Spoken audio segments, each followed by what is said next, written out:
The curse of the abandoned subway. Urban legends are always shrouded in mystery, but some are too terrifying to be just myths. In a major metropolis, there exists an old subway tunnel that was shut down years ago. The official story? Structural failures, unstable ground. But the locals whisper a different tale. They hear strange sounds coming from the darkness, echoing footsteps, muffled screams, even eerie laughter. A few brave souls have tried to enter, but none have ever returned. One such person was Nathan, a blogger fascinated by abandoned places. He was convinced that the stories were nothing but rumors, so he set out to uncover the truth. Equipped with a flashlight and a camera, he slipped into the tunnel through a forgotten emergency exit. At first, everything seemed normal: dusty tracks, rusted signs, crumbling walls. But the further he ventured, the stronger the feeling grew that he was not alone. At the 200-meter mark, he heard shuffling behind him. Turning around, he saw nothing but darkness. However, his camera, set to night vision, captured something else. A tall, emaciated figure stood just a few steps behind him, its eyes hollow, limbs unnaturally elongated. Its mouth hung open, yet no sound came out. Panic surged through Nathan as he bolted back the way he came. But the tunnel was no longer as he remembered. The tracks had vanished, the walls had turned damp, covered in what looked like decaying flesh.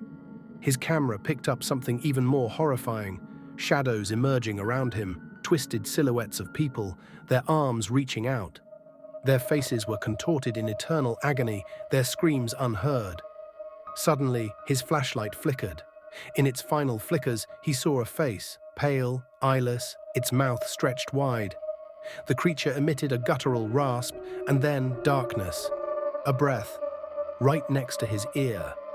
Nathan staggered back, but something grabbed his ankle, wet, ice cold, like a drowning corpse's hand. He screamed, but the shadows only pressed closer.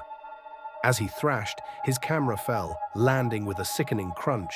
The dim red light of its recording function was the only illumination left. In its glow, Nathan saw the figures more clearly.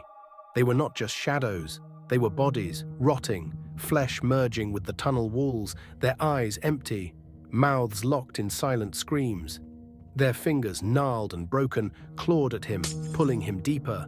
A voice, deep and layered, reverberated through the tunnel. "Join us." Nathan tried to resist, but his body was sinking, his limbs fusing with the floor.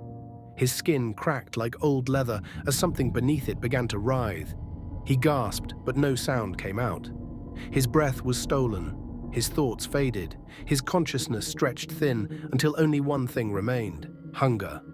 Weeks later, workers made a horrifying discovery. Deep in the tunnel, among the rusted tracks, lay a mutilated body fused to the rails. Its eyes were hollow sockets filled with writhing roots, its flesh entwined with the pulsating ground. Strange symbols were scratched into the walls around it, symbols that no one could decipher, but all instinctively feared. Above the corpse, scratched deep into the stone, were the words, "He never left, he waits." Since then, passers-by hear footsteps and muffled screams, and the most observant notice that the tracks are slowly being overtaken by dark, creeping vines. Vines that seem to pulse, as if they are breathing,